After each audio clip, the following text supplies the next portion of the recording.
Hi everybody, this is Jessica Lahore, and I'm here with Ask a Lahore. This is my 20th Spooky Ooky Ooky edition of Ask a Lahore because it is Halloween weekend. Woo! I'm here, getting ready. I have to finish getting ready at tracks, which is why you're seeing me kind of half done. I still have a lot to fix when I get there. But I'm getting ready for the gig at Trax Denver, Drag Nation, Hell on Heels, and I'm so stoked. We have Bob the Drag Queen, Tatiana, and Naomi Smalls with your hostess with the mostest, Miss Nina Flowers, as always. So make sure that you come down because that's what's poppin' tonight. I'm going to jump right into questions because I have quite a few to answer, and I have to head over to track so I can finish getting ready.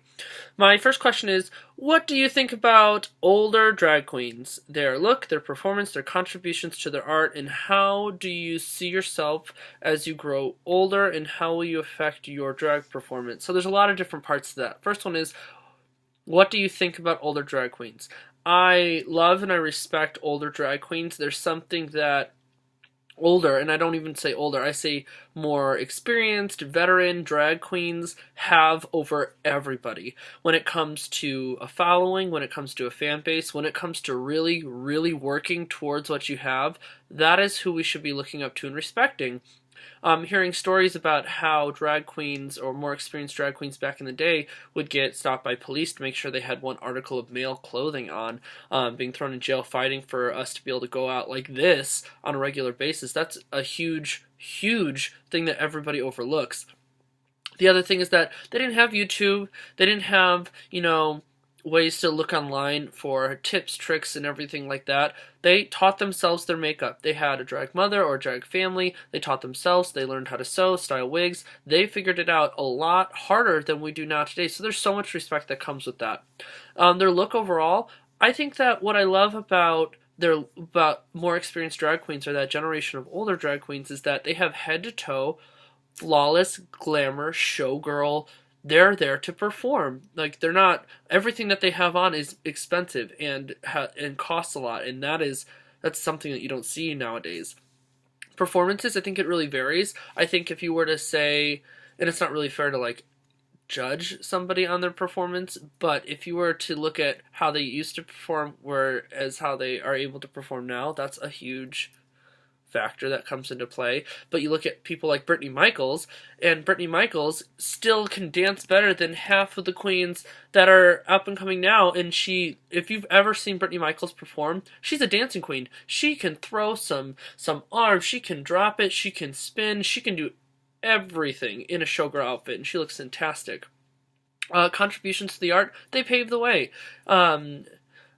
Christi Layne, Nina Montaldo, Krystal Howard-Towers. These are people that fought and should be recognized, especially in Denver. The fact that we have a Denver Pride, the fact that we're able to do anything that we're doing nowadays, and that drag is so evolutionary, especially in Denver, those are the people, they paved the way. So contributions to the art, they really set a huge foundation that I think people overlook and they need to realize and give more respect to, in my opinion. Do you see yourself as you grow older in the art? I hope so. I hope that I will continue to do this as long as I'm happy doing it and that I'm making somebody else enjoy what I'm doing. Just by being me and doing what I love. And I think that's not going to stop me from anything. And how will that affect your drag performance? I hope to always be able to look back and say from start to finish, if I've been doing it for 60 years, 20 years, whatever it is, that I stayed true to being creative and reaching out and not being stuck in a box and trying my hardest even if I'm not capable, or recognizing what I'm able to do versus what I want to do, and things like that. So I think that's a huge part of what I hope to keep true. It's a really great question. I'm glad that you asked me that, because that older generation of drag queen is starting to phase out in Denver, and you only see them at benefits and gigs like that, and that is not okay. They are the only people that should be able to come to a gig. Nina Montaldo should be able to walk into a gig and say, I would like to perform, here's my music, or be booked wherever she wants. Just saying. How do you feel about minors coming to your shows? I love it. I understand the liability that bars have with having minors in their shows. or in the bar even. But if I love having an underage performer, if I can work it out with the bar, I love when I'm able to convince the bar to do X's or anything like that. I think as long as they're respectful and they're not belligerently drunk or being aggressively stupid, like some under 21-year-olds can be, that I think minors should be welcome. I think that's my favorite part about university drag shows, is that every university drag show is all ages. It's a point that it's a space that is safe, that you can learn, that you can ask questions, and I always do like a live Ask a Lahore at university drag shows and say, this is a safe space. Ask it however you want, how blunt you want, how socially incorrect you want, and we'll answer it and we'll talk about it, and we'll make it so that you can feel comfortable asking those questions and learning and being knowledgeable. And if I don't have the answer, I have references or resources that I can guide you to. So yes, I'm all for that. Advice for someone who is just starting in the drag world. You know, I'm going to save this question because I am going to do a whole YouTube video on my like top 10 pieces of advice that I think, from Jessica Lahore's standpoint, that every drag queen should have coming into the drag world or continuing to perform regularly. So hold on to that question. Those are really great. I have one more, and then I'm going to do Performer of the Week and my JBF. Ooh, girl, I can tell you right now. They wanted me to do this for my Performer of the Week, but I'm not going to. I'm just going to answer it as a question. Anything to say about Rita Von Trapp? I've been following her for the last several months, and I've seen her grow so much in a really exciting way. I've met Rita a couple times. I've gotten to work with her as well. What I love about her is that she's very sweet, and she makes shit happen. That's my favorite thing, hands up. What I love is that she's doing a lot of benefits, and that she's doing things for causes that are necessary, and she's getting people that I would never have thought to be involved in these benefits because they're not typical. And I think that that is very powerful, and I think that she should continue with that. Yes, I've seen growth. I've seen tremendous growth in so many new up-and-coming drag queens. What I think about Rita is that I don't have that many interactions with her outside of that. I think that she's very, very nice. I would love to see her booked more, or kind of jump out of her box to ask those questions, and I would like to see different growth in initiative and kind of like expressive personality, I guess is what I'm saying, is like going into people and trying to get into shows, and not just doing her own thing and trying to connect more that way. But I think that you're right. She has a lot of growth, lots of growth. And the fact that she is continuing to show support for shows, and I see her out regularly supporting shows, that she's been nice every single time, and she has probably one of the better attitudes of anybody up and coming or new that is in the scene right now, and so holding on to that is very, very important. My Performer of the Week, I am going to do Miss Krystina Fatale because it is her birthday, girl, and I love Krystina. She is crazy as all hell, bitch. I can tell you so much. So me and Krystina met about 3 years ago. Me and her started around the same time for drag. I think she's just a little bit older drag-wise than me, but very similarly around the same time. We ran into each other at tracks. We both started drinking. I think we were both still under 21 too, so I don't know how that happened, but we were both, connecting and talking and kikiing. We both got kind of drunk, and we just hit it off. I don't know what it was, but we just hit it off. We ended up both going into a bathroom stall. My lipstick was a mess, and we're both crammed into this little stall. I dropped my lipstick on the bathroom floor. This is like the story that everybody gets to hear all the time. She picked up my lipstick, took the underside of my dress, wiped my lipstick on my dress, and put it back onto my mouth. And I was so drunk that I didn't care, and at the same time was disgusted, and I think we were bonded since then. We've gotten to perform many, many, many times together. We work. She's somebody that I can call, or I can text and ask for a favor, or I can ask her opinion on, and I feel like she feels the same way about me, and so I think that is something that is very different in the drag community for me, is that she's somebody I legitimately call like a sister, like a sister's friend. because we have that connection and that we're very upfront and we're very honest with each other. She calls me out on my shit, and I've done the same with her, and I think that's very important, but it's done in a respectful way.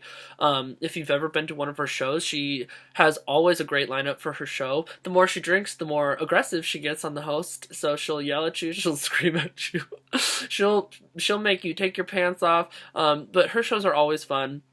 And, yeah, so happy birthday. My shout out to you, Miss Krystina Fatale. I knew her when she was Miss Krystina St. James, so that's just saying something. My JBF, my JBF, my Jessica's bitch fit of the week. Here is my bitch fit. Oh, I was reaching out to a queen. I saw her perform, and I was like, really interested. Usually, if you know me, doesn't matter how experienced you are, anything like that, I basically make you send me a message showing me that you're interested, because a queen that takes initiative is an A+ in my book, even if the person says no. But taking initiative and just reaching out and saying, can I please be in your show, to me, that is awesome. I reached out to a queen, and I was like, I would really love for you to come perform. And she's like, send me the show details. And you know me, I line my details out. If you've ever been in one of my shows, I don't like tons of people messaging over and over and over on those damn group chats, which is a whole other JBF later down the road. But yes, I sent her all the show details, and she said, well, girl, it says that it's not paid. And I said, well, yeah, it's because we've never worked together, because it's, you know, it's the first time that I've seen you. You're still very brand new. And her booking fee was $40. And let me just tell you something. I was livid. I said, okay, thank you. I think I'll go in a different direction, but thank you for responding. I said it just, but girl, I was not happy. You know, I went like a year and a half, and I was very fortunate to have one show a month that I wasn't supposed to get paid for the first couple months, but I was grateful to have gotten paid. But I took whatever I got for that year and a half, and I did free shows outside of my one show in Fort Collins that I got paid at. And that was, I don't know why, but I did, and I was very thankful for it. But any show outside of that one glitter show in Fort Collins, I always did for free for like a year and a half. Sometimes I'd even donate my tips, depending on if it was a benefit, but I never asked for money, never asked for a booking fee. I was reaching out saying, I will perform for you for free. I still do that depending on the show. I'll be like, I just want to perform and just have a good time with everybody. I'll do it for free, like I'm not even worried about money. And I'm still not worried about money. I don't have a booking fee. I don't care about that. I don't think anybody that's not on RuPaul's Drag Race should have a booking fee. And at the same time, I understand the idea of valuing your performance and your time with what you're doing, and trying to be respectful about that as well, especially driving so much. That became a benefit or a positive for me. But for a year and a half, girl, don't know. No, for all queens out there that are just starting out, don't be expecting to get paid $50, $60, $40, $30, $20 a gig and deny the gig just because you're not getting paid the money. Check yourself. Whoa, that felt so good to get off my chest. Wow. Thanks for subscribing, everybody, to my YouTube channel. I am 33 away from my goal for the year 2016, which is awesome. I am through 298 away from my goal on Instagram, so find me at _L.whore. I am 240 on my like page, so go ahead and like my page, and that's my other goal for 2016. Find me on Drag Queen merch, search Jessica Lahore, and buy a fancy tank top or t-shirt. We have 2 new items coming out very, very soon. Otherwise, I will see you soon. Bye-bye!